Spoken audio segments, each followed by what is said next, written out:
Hello, alors j'espère que tu vas bien. Donc si tu as cliqué sur cette vidéo, c'est que j'imagine que tu es en train donc, de chercher des conseils pour améliorer ton LinkedIn, pour être davantage repéré par les recruteurs. Donc en premier conseil que je pourrais te donner, d'abord c'est la photo de profil. Il faut qu'elle soit en couleur, impérativement, un gros plan sur ton visage, avec un sourire, c'est vraiment les trois critères principaux, non négligeables.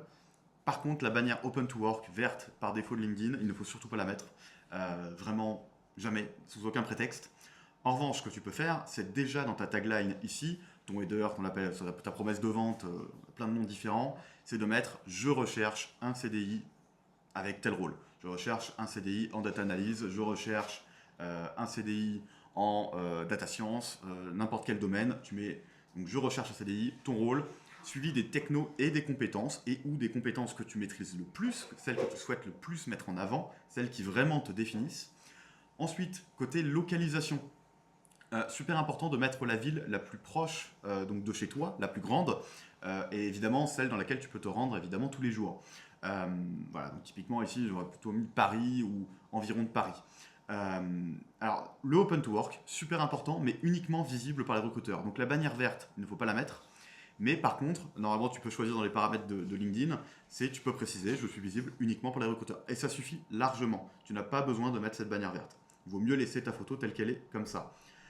Concernant la bio, plutôt l'architecture que je te recommande, c'est plutôt celle-ci. Alors, pas celle-là, mais celle-ci. C'est-à-dire courte phrase de contexte.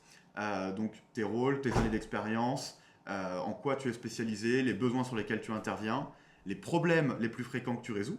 Donc, pas la peine d'en mettre 10, hein, les 2, 3, 4, si tu veux aller jusqu'au bout des choses, les plus fréquents. Mais ne va pas au-delà, tu vas perdre le recruteur. 2 points, c'est bien.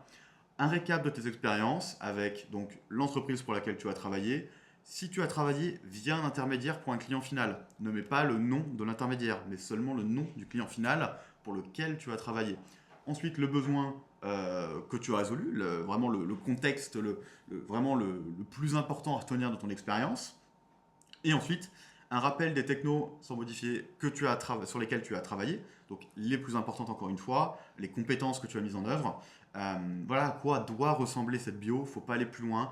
De toute façon, c'est quelque chose qui est assez peu lu, donc ça sert surtout à ton référencement et à ce qu'un recruteur, en général, il lit en diagonale, il ait déjà toutes les informations sur toi, les plus pertinentes. Côté bio, je pense qu'on est bon. Côté expérience, je vais y revenir un peu plus tard. Là, tu vois, typiquement, c'est quelque chose qu'il ne faut pas faire. Tu as un rôle qui est clair, qui est défini, et à la rigueur, un secondaire en bonus, mais pas plusieurs. Là, on a business analyst, data analyst, data engineer, data analyst, data scientist. On est sur plein de rôles différents, mais je vais y revenir juste un peu plus tard. Côté études, ne mets pas tes années d'obtention de diplôme.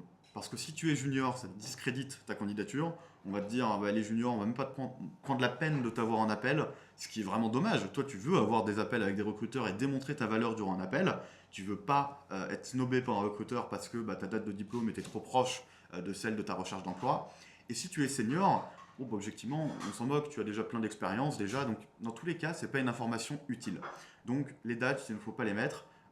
Tu rajoutes de la data qui n'est pas forcément pertinente et utile. Ensuite, côté description des études, pour faire plus court, là ça ne sera jamais lu, juste quelques bullet points, soit tu mets rien, soit quelques bullet points pour les besoins, ce que tu as appris dans les grandes lignes, mais voilà, pas aller au-delà. Euh, Si tu peux avoir des recommandations sur ton LinkedIn, c'est mieux. On verra sur ton CV, par contre là c'est super important, mais sur ton LinkedIn ça peut être un plus malgré tout. Côté expérience, voilà à quoi ça devrait ressembler. Donc dans tous les cas, comme je te le disais, c'est un rôle bien clair. Donc moi, tu vois, data engineer, data engineer, data engineer, data engineer, on ne voit que ça. Et les peu de fois où je ne suis pas data engineer, comme ici ou ici, c'est parce que je suis chef de projet. Donc objectivement, tout est raccord, tout est cohérent, je n'ai qu'un positionnement qui est celui de chef de projet ou de data engineer, ou chef de projet donc en data engineering. Pour décrire chacune de tes expériences, c'est simple, une simple phrase de contexte sur la taille des équipes, ce genre d'informations. Ensuite, quelques bullet points sur les besoins que tu as résolus, les besoins les plus importants. euh, et puis une phrase donc de résultat. Idéalement, avoir des métriques, là, comme 98%, c'est quelque chose qui est encore plus marquant pour un recruteur.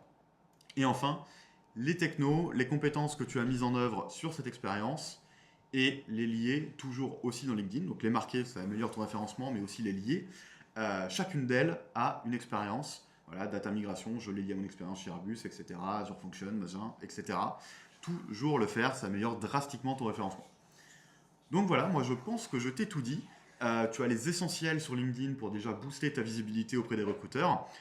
Donc voilà, maintenant si tu veux en savoir plus et que je t'accompagne pour atteindre donc, ton objectif de trouver un travail dans les 40 jours, tu as le lien pour un call dans la description. Je te laisse aller le consulter et à très vite.